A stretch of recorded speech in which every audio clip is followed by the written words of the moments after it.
neste vídeo, um comentário sobre a compra, troca e arranjo de obreiros. A igreja como um carrinho de controle remoto nas mãos de certos líderes, além dos pastores volantes. Para quem não me conhece, eu sou a Silvana do canal Diário Pentecostal, especialista em História e Teologia do Protestantismo no Brasil.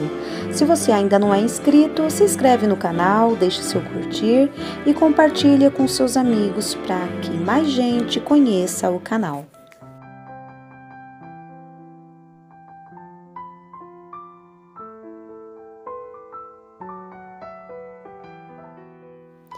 O jornal Mensageiro da Paz, órgão oficial das Assembleias de Deus no Brasil, em sua edição de novembro de 1960, publicou um texto sobre atitudes inaceitáveis de muitos líderes.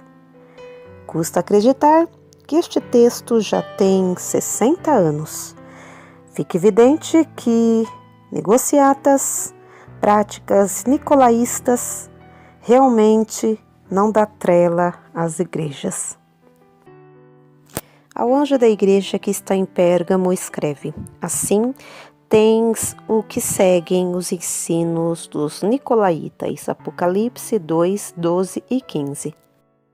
Os versos acima, muito embora nos pareçam sem sentido algum, estão na ordem do dia da dispensação em que vivemos.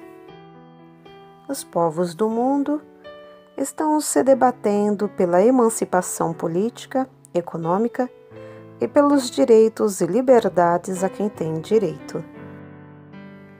A luta que estamos assistindo na África, na Ásia e nas Américas é a prova do que afirmamos nas linhas acima.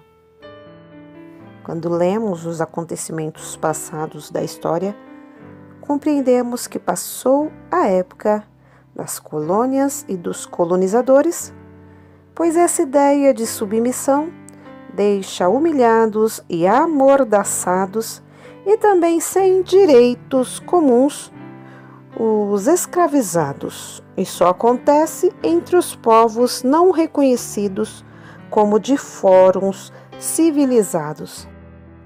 A palavra de Deus está cheia de exemplos de atos de liberdade espiritual, especialmente por parte dos obreiros do Evangelho. O apóstolo Paulo foi um dos maiores pregadores da liberdade. Nesse sentido, podemos dizer, foi exímio paladino da liberdade cristã. Muito embora tivesse ele autoridade divina, contudo não se excedeu nessa liberdade para dar ocasião à carne. Vide Gálatas 5 e 13. Ele rogava na clemência de Deus, mas não usava de mandos carnais, segundo Coríntios 10 e 2. O apóstolo Pedro, embora investido de autoridade apostólica, contudo rogava e não mandava. 1 de Pedro 5 e 15. Que belo exemplo para nós, os pastores do rebanho de Deus, nos dias que correm. Infelizmente, esse espírito mesquinho de mando está entrando ou já entrou em muitos setores da obra ministerial do povo de Deus. Os obreiros experimentados e com verdadeira visão espiritual vão formando e organizando a igreja local, colocando seus pastores sob a responsabilidade e direção do divino pastor. Entretanto, outros, levados pelo desejo de grandeza a fim de se tornarem grandes, vão aliciando grupos de obreiros comprados, trocados e arranjados por 1001 artimanhas para fazerem deles abocanhadores de trabalhos aqui, ali e além onde se oferece uma oportunidade. Ainda que tais igrejas sejam autônomas em suas jurisdições, os tais fazem delas as igrejas colônias, com os seus enviados manobrados pelo controle remoto. Dessa maneira, vão organizando grupos fortes de autômatos, obreiros que não aprendem a andar com os seus próprios pés na direção da obra de Deus. Tais pessoas, infelizmente, estão criando denominações dentro da denominação e grupos dentro de grupos. Existem os postos de espias por toda a parte.